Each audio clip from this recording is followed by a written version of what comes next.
Hoy, en 50 años, 50 historias, conversamos con Marina Mapelli, impulsora del programa Yo fui a los juicios con mi profe, docente, dirigente de SUTEBA, y lleva adelante esta experiencia que permitió a miles de estudiantes presenciar los juicios por delitos de lesa humanidad y conocer de primera mano cómo se construyen la memoria, la verdad y la justicia. A 50 años del golpe de Estado, hablamos sobre educación, derechos humanos y el desafío de transmitir la memoria a las nuevas generaciones. Bienvenida, Marina. Bueno, gracias a ustedes. Acá estamos. Qué lindo que podemos rememorar, recordar, ¿no? Como decía Galeano, volver a pasar por el corazón. Hay países que no lo tienen como nosotros, ¿no? Ni siquiera tienen un día como nosotros tenemos el 24, así es que poder estar acá, volviendo a pasar por el corazón todas estas historias, es necesario. Sí, además como un poco como en la psicología, ¿no? Lo que se intenta ocultar aparece de alguna forma, de peores formas, ¿no? Lo que no se hace consciente nos dirige la vida por el inconsciente. Entonces, como pueblo, como colectivo, ¿no? Es muy sanador, aunque quizás no lo que hacemos, lo que vos hacés con este programa no lo hayas pensado de esta manera, es una forma de sanar colectivamente la historia de nuestro pueblo, ¿no? Así que sí, yo creo que primero es que, como dice la frase, ¿no? El único héroe es el héroe colectivo. Como que no podemos hacer nada solos, ni siquiera cuando uno nace y es un bebé. Si no tiran a un campo no sobreviviríamos. O sea que siempre es con un abrazo, con una caricia, con un otro. O sea, este proyecto que se hizo hace mucho tiempo, cuando empezaron los juicios de lesa humanidad, que tuvo que ver con llevar a las pibas, a los pibes, estudiantes, incluso de los últimos años de lo que nosotros decíamos la primaria, la EGB, estudiantes secundarios, muchos estudiantes secundarios, miles, de la zona norte del Gran Buenos Aires, de la primera electoral, o sea, chicos que venían de Zárate, de Campana, de Merlo, de Moreno, de Ituzaingó, de un montón de distritos de la provincia, con sus profesores, con sus profesoras, con sus directivos, y que involucró, por eso digo a muchos, porque lo hicimos conjuntamente con el espacio de la Comisión Memoria, Verdad y Justicia de Zona Norte. En aquel momento yo era secretaria general, fundadora del SUTEBA, con otro colectivo de compañeros. Eso te iba a preguntar, digo, te voy a hacer volver un poco más atrás. ¿Cómo llegás vos a desarrollar este programa que es de tu vida, digamos, como tu historia se ensambla con esta historia colectiva, y después vamos a meternos en el programa? Pero primero, ¿cómo llegaste vos? Hace reflexionar a uno esa pregunta. Yo siempre me sentí una hija de desaparecidos.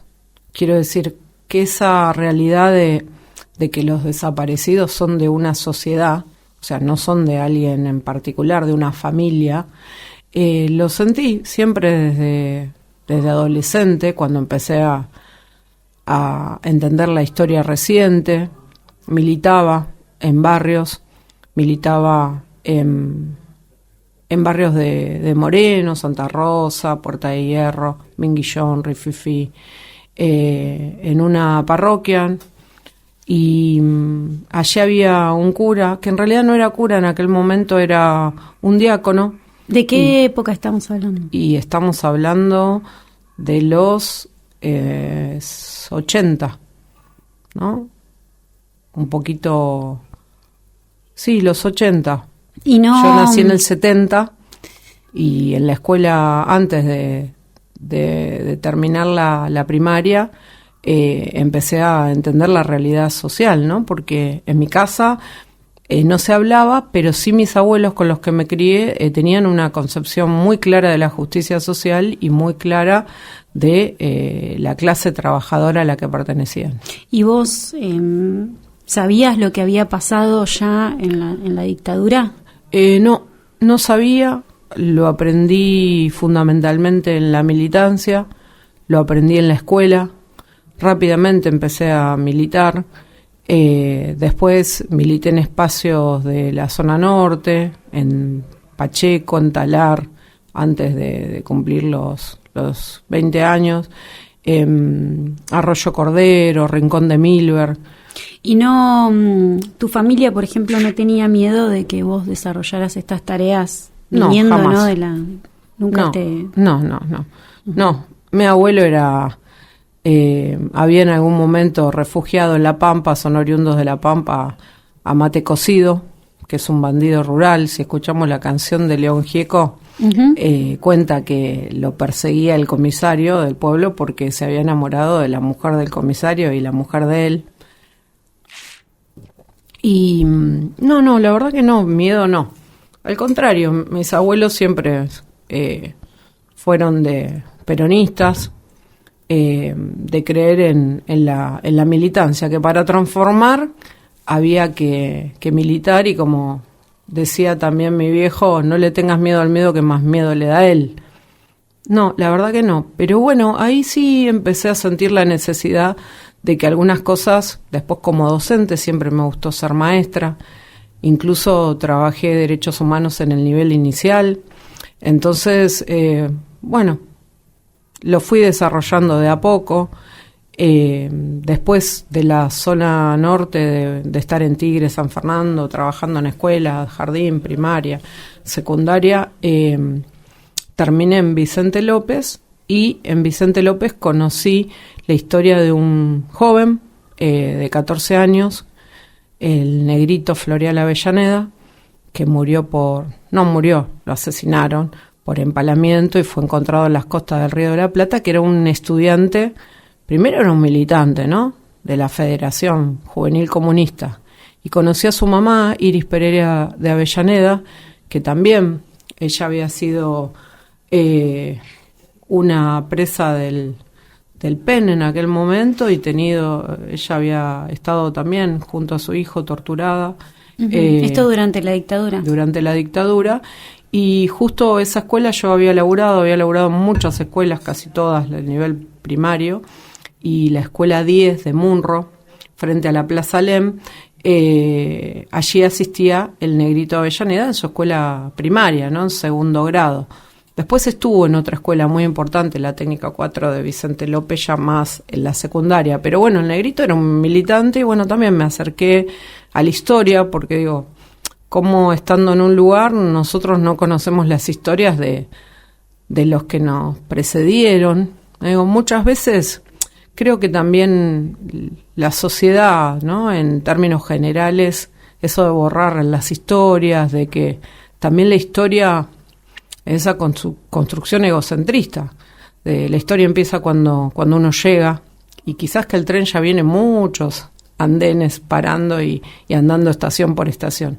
Entonces, bueno, me acerqué a la mamá del negro, Avellaneda, Iris, me empezó a contar, y después me encontraba siempre yo contando historias de cómo eran en la escuela, con los pibes, dando las clases en aquel momento era ciencias sociales, y bueno, y después pensé que había que escribir todas estas cuestiones, por eso hicimos un libro muy lindo con otras compañeras también docentes, Cecilia Jeric, Daniela Giannini, bueno, siempre en un colectivo, y se llamó El Negrito Avellaneda vuelve a la escuela, donde recuperamos la historia del negro Avellaneda, por qué se lo llevaron, ¿no?, porque creo que a los militantes nos gusta que nos reconozcan como militantes, y no que... No solo como víctimas, claro. Exactamente.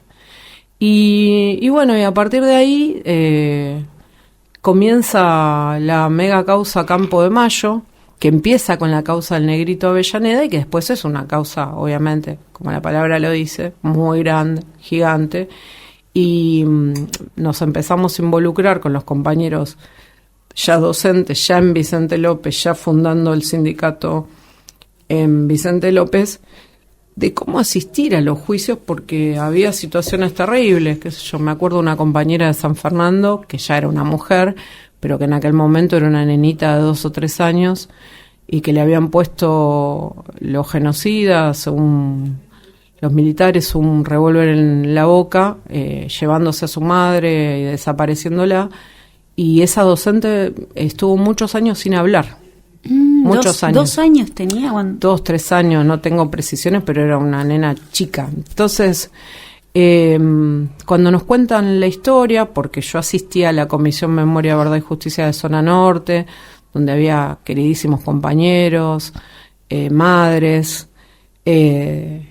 Bueno, en aquel momento pensamos como docentes y como militantes cómo acompañar los juicios. Y al principio lo hicimos con compañeros de militancia, de ATE, de la CTA. Bueno, los docentes teníamos una facilidad, que nosotros podíamos tomarnos un día en la escuela por un artículo que tenemos, y podíamos, presentando una constancia, no tener el descuento del día. Pero los lugares donde se armaba los juicios, que podía ser, en este caso uno en Vicente López fue en una cancha de fútbol, eran o de básquet enormes. Entonces, ir a un juicio solito, con su alma, con su historia, con poquita gente, y enfrentando muchas veces la Inquisición, ¿no? Volver a vivir todo eso, y bueno, pensamos que no podían estar solos los compañeros y las compañeras declarando. Y con la Dirección General de Cultura y Educación, conjuntamente con el SUTEBA y con la CTA y la Comisión Memoria de Verdad y Justicia, sumando, ahí cerquita está la UNTREF, hay un centro de estudio contra el genocidio, con el director de allí, con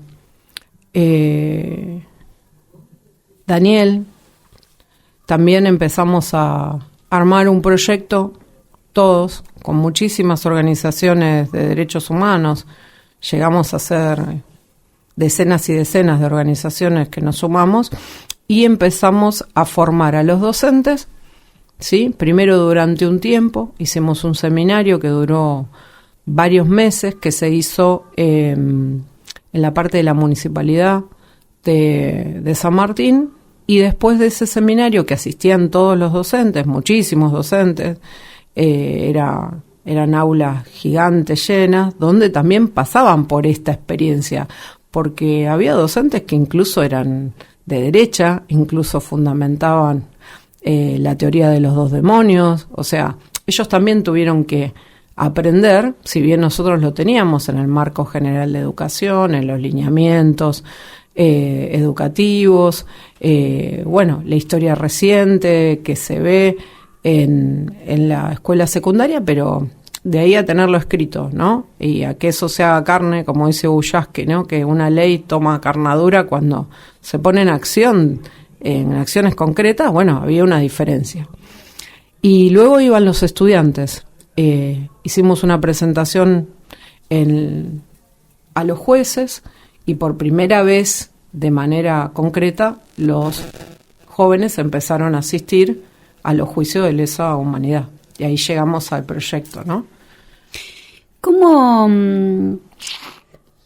retomando esta idea, ¿no?, de docentes con pensamiento de derecha, ¿no? ¿Cómo se aborda esto? Porque yo entiendo que muchos docentes, digamos, quizás este pensamiento está fundamentado en una ideología, pero no en hechos, porque hay algo que sucede en los juicios que tiene que ver con escuchar de primera persona testimonios donde se relatan hechos, donde es, digamos, va más allá de una ideología. Vos podés ser de derecha, pero que no puede justificar que se le ponga un arma en la boca a una nena de 2 años.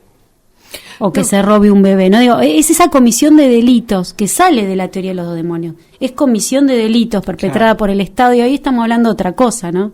¿Eso se logró abordar con los docentes? ¿Eso cómo se aborda con los alumnos también? Sí, se logra porque es un proceso.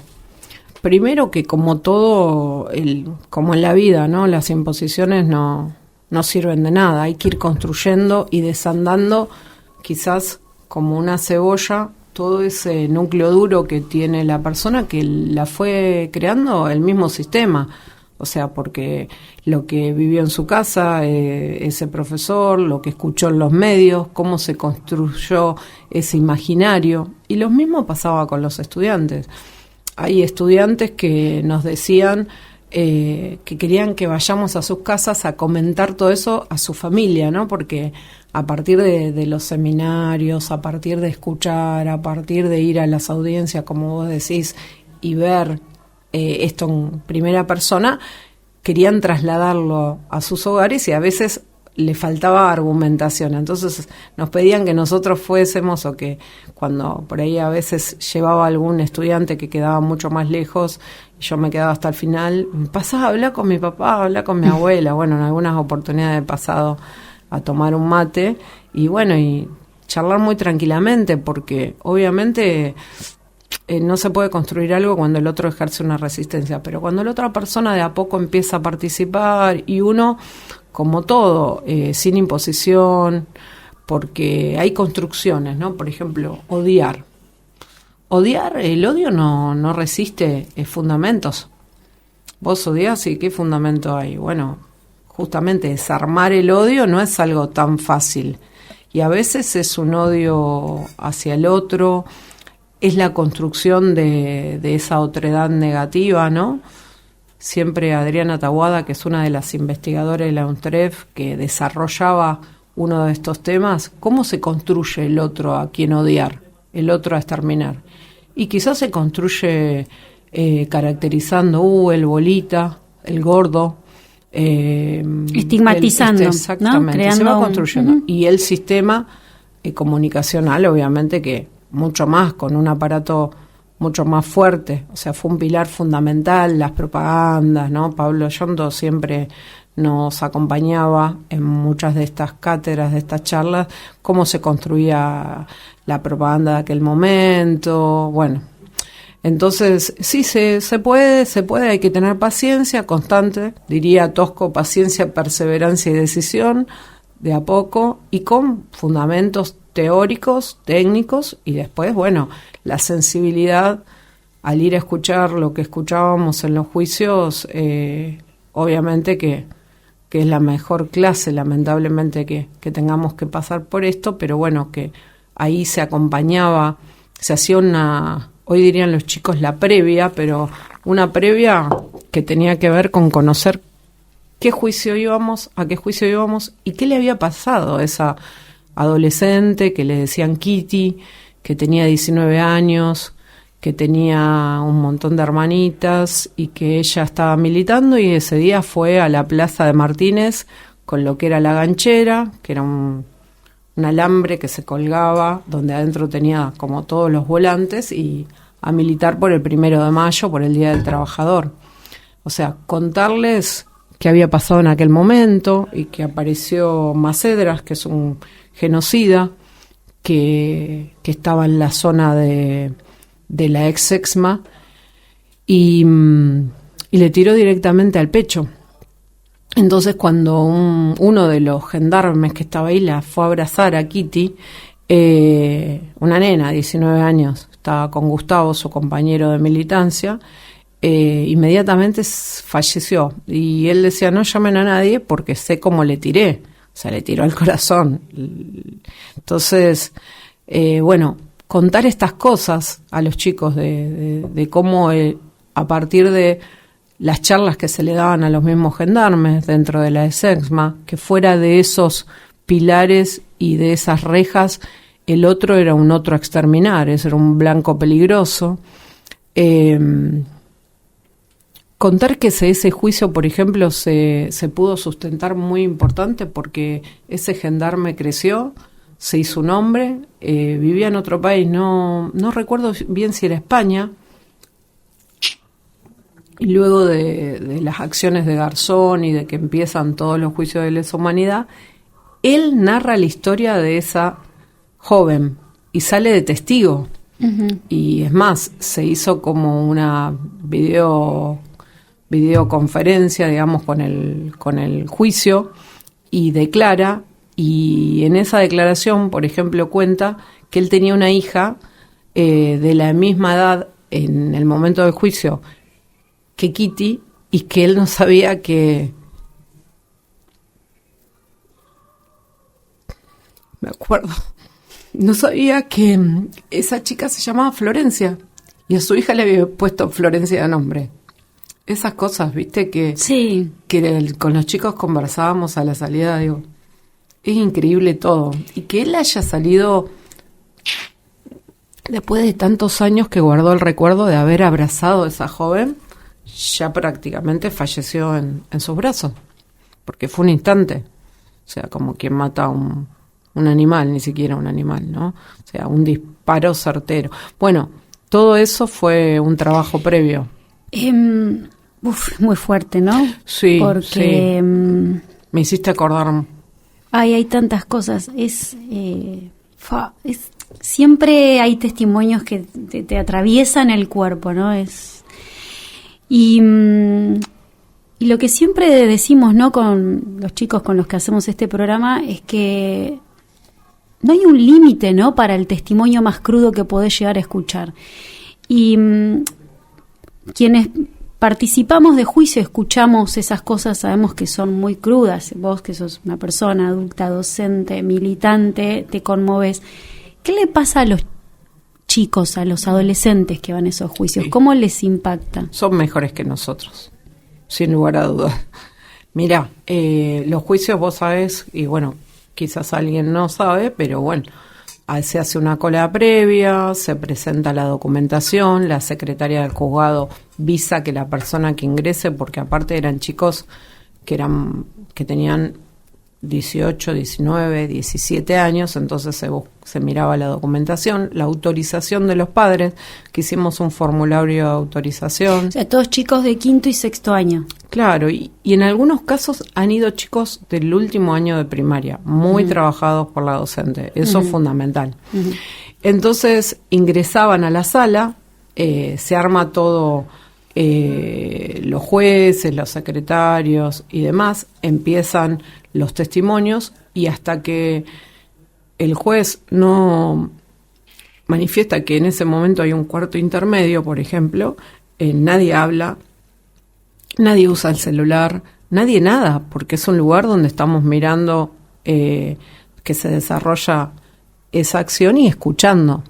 Entonces, bueno, había adultos, hay compañeros de militancia de distintas organizaciones. Lo que nunca pasó en cientos y cientos y miles de estudiantes con lo que yo estuve, y después eso se replicó en otras partes de otras provincias y en toda la provincia, nunca tuvimos un problema con un adolescente, con un joven, jamás. O sea, nunca tuvimos que decirle a alguien, a un estudiante, nada. Al contrario, quizás un adulto podía hacer algún ruido, conversar por lo bajo si querés alguna vez, pero con los pibes jamás.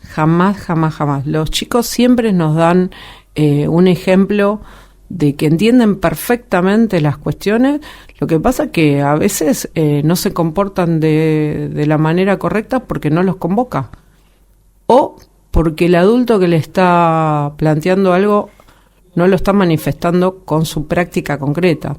Los jóvenes son como los niños, o sea, ellos saben perfectamente quién sos vos, quién es el otro, qué empresa los convoca, ¿no? De hecho, pasó mucho con Néstor, ¿no? La juventud que se acercó a esa militancia de manos de Néstor.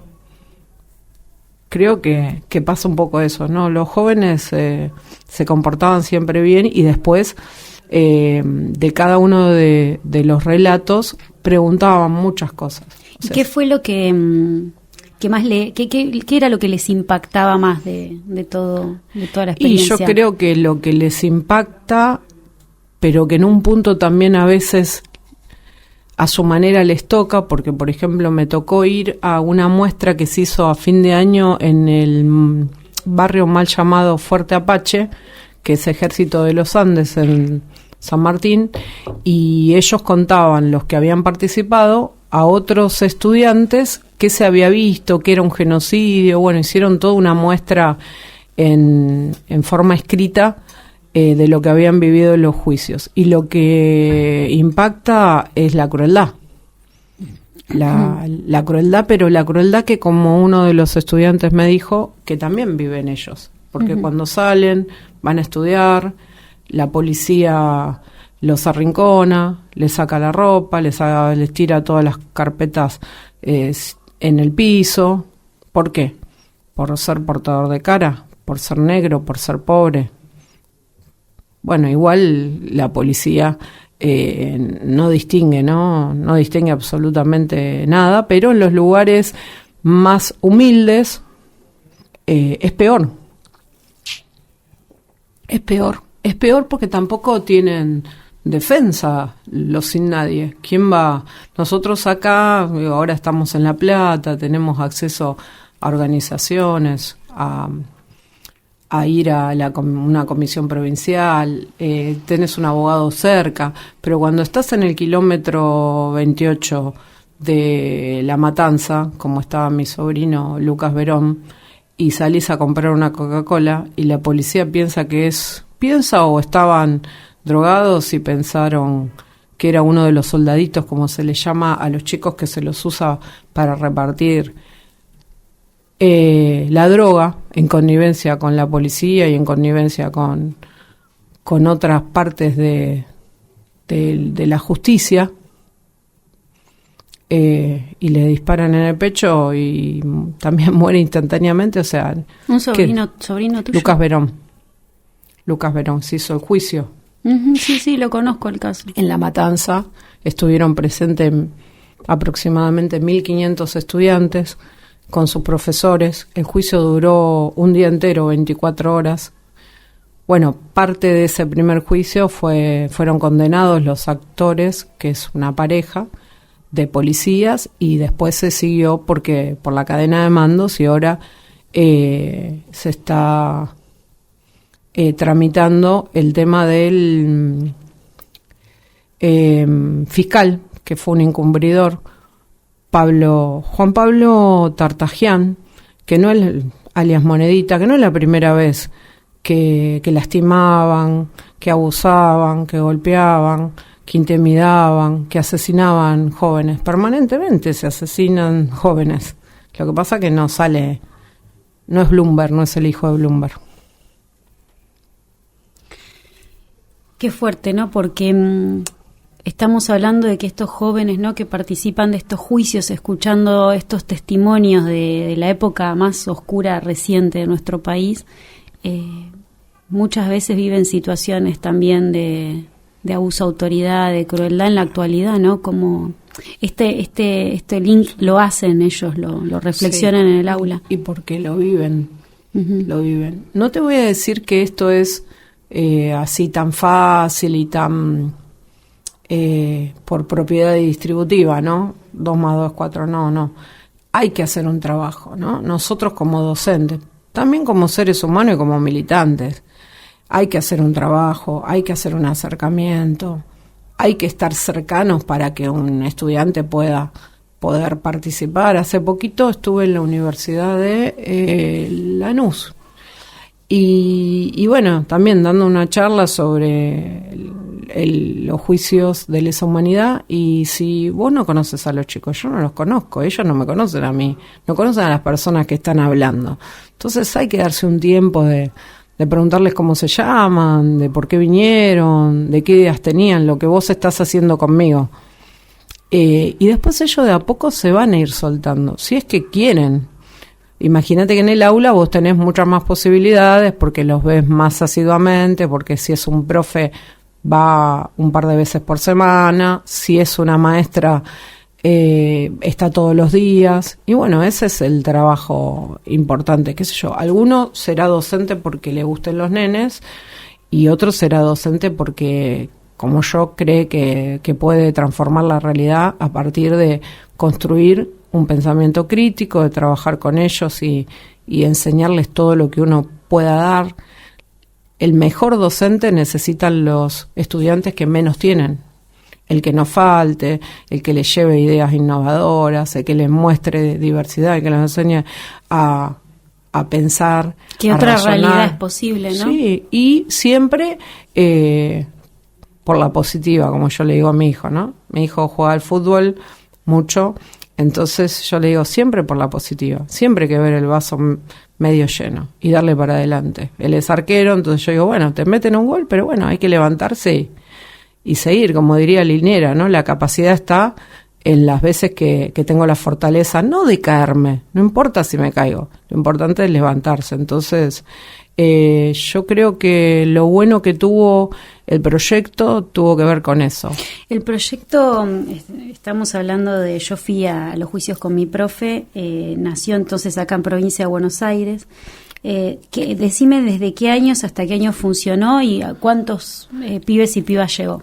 Y el proyecto sale de la Secretaría de Derechos Humanos de Suteba provincia. En ese momento estaba en la CETERA Estela Maldonado, que fue una gran impulsora, Hugo Yasky, Roxana Merlo en la Secretaría, Patricia Romero Díaz, y a partir de aquí se iniciaron los juicios hasta hoy, porque después se fue desarrollando en otros lugares de la provincia de Buenos Aires donde hubo juicios, o sea, porque en toda la provincia hay sindicato y el SUTEBA con otras organizaciones, porque no es que, ya te digo, que es algo que se hace solo.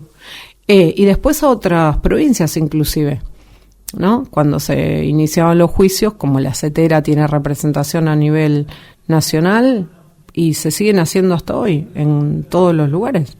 O sea, siempre hay una escuela, un docente comprometido, una organización sindical que acompaña. Obviamente que los juicios, había dicho un juez, tenemos juicio, no sé si fue Rosanqui que dijo, tenemos juicios para 100 años. ¿Por qué? Porque los juicios son lentos. Entonces, toda esa dilación que hace el aparato judicial, la corporación judicial, hace que el juicio no se ejecute tan rápidamente. Entonces, si vos pusieras todo el andamiaje para poder hacerlos, se acortaría los tiempos. Como todo es lento y tenés que esperar y después a veces recusan a uno y bueno, entonces tenemos juicios para 100 años. Quisiéramos que sea más rápido, pero bueno, hay en toda la República. Pero bueno, por ahí rescatar eso, ¿no? Lo importante que fue un proyecto para la vida.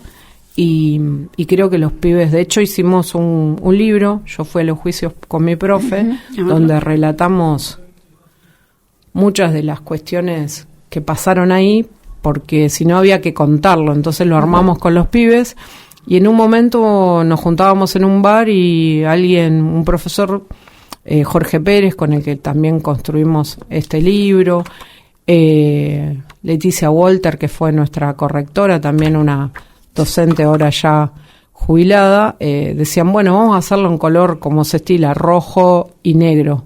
Y los chicos dijeron, no, tiene que tener un montón de colores. Uh-huh. Y el libro, cada página tiene distintos colores que fueron eligiendo ellos. Es realmente maravilloso lo que han logrado hacer. Es admirable porque además es sinceramente una forma nosotros siempre pensamos que la memoria es como una antorcha, ¿no? Que hay que ir pasándosela, y realmente sin esta clase de acciones se va apagando, y con esta cantidad de estos miles y miles de pibes y de pibas que pasaron por estos juicios, entendemos que es lo que nos va a dar continuidad, ¿no? Porque los juicios, además de las historias tremendas que se escuchan también historias de resistencia, de compromiso, de valores, de una ética militante que quizás hoy en la espuma, en el biribiri está, como le dicen ahora, está ausente, ¿no? lo efímero, la irresponsabilidad, y que contrasta con estas generaciones, y creo que, como vos dijiste, hay una semilla de eso hoy.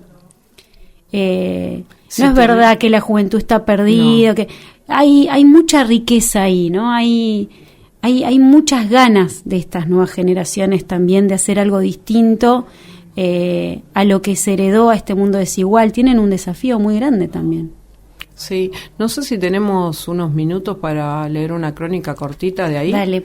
Porque tiene que ver con las cuestiones que vos estás preguntando de los jóvenes, y viste que es una crónica, o sea, es un hecho real que pasó un día de juicio donde venían trabajadores. Es muy cortito. Este iba a preguntar cuál era la anécdota que querías transmitir, así que... Bueno, esta crónica tiene que ver con un grupo de jóvenes, después acá buscamos la foto de ellos. Dice: la esperanza lleva visera. Era la última audiencia. Esperaba el grupo que venía desde el partido de Malvinas. Se habían demorado en el barrio esperando un compañero que salía de trabajar en el turno noche. Entre todos llegó él. Entró a la sala con sus 17 años y sus amigos. Cuando el policía lo vio, le ordenó: «Sácate la gorra». El joven se dio vuelta, como en cámara lenta, lo miró con sus enormes ojos y con voz suave pero firme le aclaró: «Yo no uso gorra, uso visera». Fue entonces, en ese momento, que entre los dos cruzamos la primer sonrisa cómplice. El frío del aire acondicionado, la crudeza de las palabras, las decenas de hojas que pasaban de un lado al otro del escritorio nos ponían a prueba. El chaleco que identificaba su organización le servía de abrigo.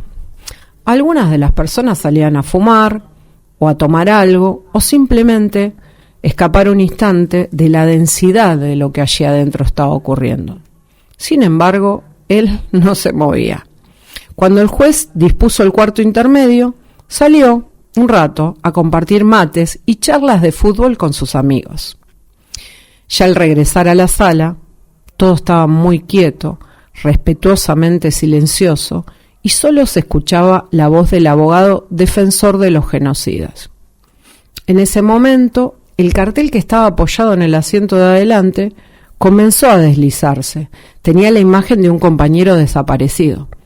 El muchacho se incorporó hacia adelante y delicadamente acomodó la imagen, cruzó los brazos y apoyó el mentón sobre el cartel del compañero. Como queriendo reparar tanto dolor, me acerqué a él para preguntarle, al finalizar: «¿Por qué viniste a juicio?». Con la misma simpleza y seguridad con que le había respondido al policía y sosteniendo el cartel con la foto, me respondió: «A mí me gusta la política». Nos miramos sonriendo por segunda vez. 17 años, ojos color café, firmeza y ternura en sus convicciones, militancia barrial, pasión por el club Barracas Bolívar, sonrisa amplia. Nombre de esos alumnos candidatos para ser considerados terribles. Federico, nuestra esperanza. Bueno, ese es un hecho real, narrado como me lo acordaba de aquel momento. Bueno, Marina Mapelli en este programa me encantó. Gracias. Oh, gracias a ustedes. Gracias por todo, no por la entrevista, por todo esto, y me imagino este acto de justicia, ¿no? De que tantos pibes y pibas puedan sostener estos carteles, que en realidad no son solo carteles, no son vidas de compañeros y sus sueños. Oh, muchas gracias. Para vos. Qué hermoso. Bueno, hermoso. Y bueno, ¿qué ves ahí? Un sol. Veo un sol. Es un espejo. Uh-huh. Hermoso. 50 años, 50 historias. Qué hermoso. Bueno, estás vos y todos las personas que hicieron posible esto, que es más que una anécdota, así que gracias. Bueno. Y ojalá que continúe hasta que no tengamos que ir más a estos juicios, y estar hablando de otras cosas, ¿no? Y es importante, yo creo que la semilla está, que hay que, como el amor, regarla, cuidarla, darle sol, abrigarla. Los jóvenes no son peligrosos, están en peligro muchas veces de la falta de amor, de atención, de cuidados y de proyectos. Y ahí nosotros como docentes, pero la política en general, el compromiso de la militancia, de la unidad por sobre todas las cosas, de no declamarla, de practicarla, es lo que necesitamos para que estos jóvenes tengan presente y un hermoso futuro. Ahí está, bueno, compartimos ese sueño. Muchas gracias, Marina Mapelli. Entonces, yo fui a los juicios con mi profe, pasó por 50 años, 50 historias.